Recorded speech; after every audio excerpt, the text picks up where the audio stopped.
Hey everyone. So it was recommended to me from a student that why don't I try to record these videos while I'm doing bathroom duty? You know, when I went to college to learn how to sign kids in and out of the bathroom.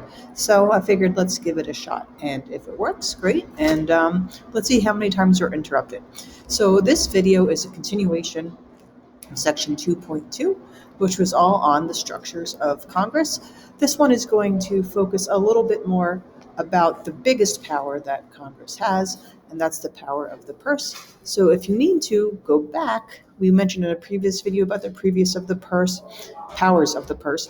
But of course, in future videos and future units, we'll dissect parts of this even more. But here's a good overview. So remember, Congress has the power of the purse. And that came out of all the sections of the Constitution that we've already looked at.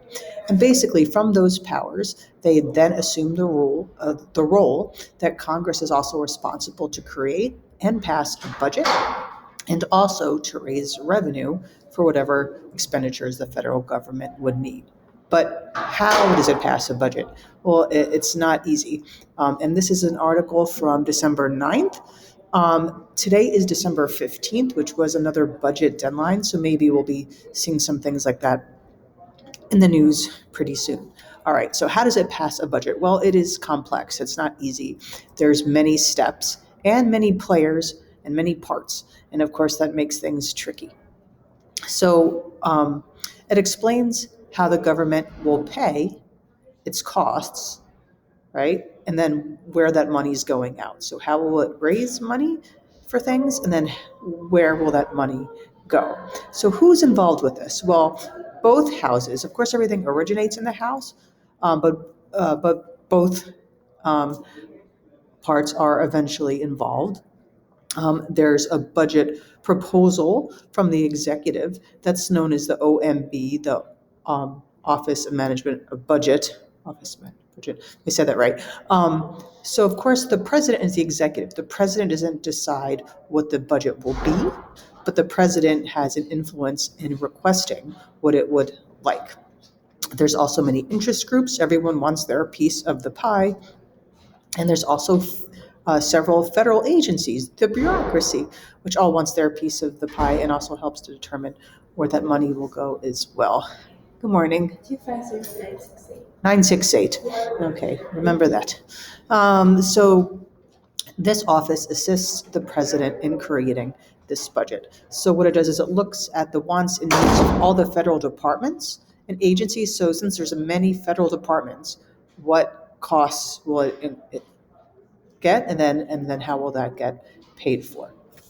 This is a recent article just on, once again, all the different ways that Congress has to deal with things. It mentions here, the White House asked Congress on Tuesday to approve nearly $48 billion to prepare for a possible winter surge in coronavirus infections and to direct additional support to the Ukraine.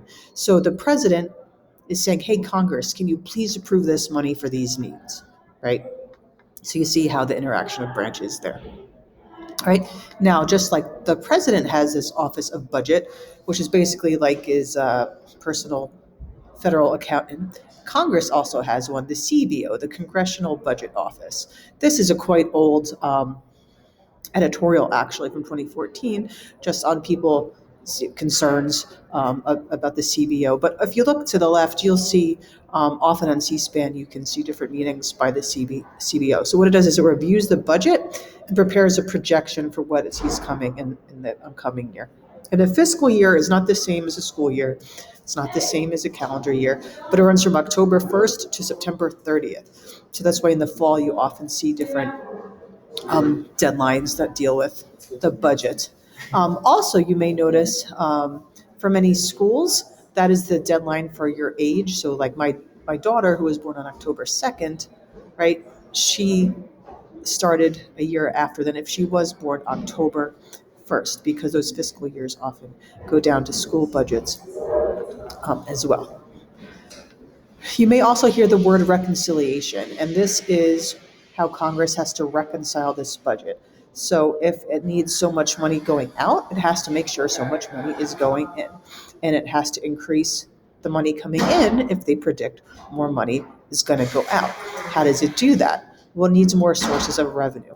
And this often comes in terms of income taxes and corporate taxes. So this is often when things are raised. So here's an older, once again, article, but it shows you that when times are tight, that what money goes out may have to change. So the money out would be interest on debt, right? So if we owe money on our debt, we'd have to then pay more money going out. Mandatory spending, these are expenditures that they're guaranteed to have to pay. And also discretionary spending, which is not mandatory, but things they really want to spend their money on. So the suggestion is that if times are tight, you may have to cut back on that discretionary section. Some terms you'll hear a lot. I believe these were some vocab words to review. Pork barrel spending, also earmarks. So you see an article here about so guys, this is very distracting. This is not easy to do. There's people going in and out of the elevators. Okay, we can get through this. So as earmarks return to Congress, lawmakers rush to steer money home. So the idea is that if there's a bill being passed in Congress, everyone wants to make their constituents back home happy, so they want to try to get something in it for them. What's their piece of the pie? And a lot of this you hear comes out either with pork barrel spending or on earmarks. Grants and aid, we've mentioned different types of grants, right, to try to get more grants for different things, and also mandatory spending, which is spending that's going to happen regardless. Mandatory spending was like 30% of the budget in 1950. It's 70% of the budget today. So that has gone up significantly over the years. And I want to mention also that grants and aid are to help achieve policy goals between the federal governments and the states. I don't think I've said the word state once yet. And we have to remember that there's that connection there, that with these federal policies and the federal budgets, they're going to have requests from the states as well. But when mandatory spending goes up, how do you get that money? Well, you increase taxes. You may have to borrow money, right? It always has to come from somewhere, and that's something that's important to remember. And before we go, let's look at this federal budget. You can look at the federal budget for any year, and you can see here the amounts from the mandatory spending, discretionary spending, the interest. It'd be good to look at it and actually break down these numbers and analyze it a little bit and see where money is going. If you guys work and you pay taxes, this is your money. So you want to know about this. All right. We got through this. This was not easy, and I was a little distracted. Hopefully we'll find a better spot for next time. See ya.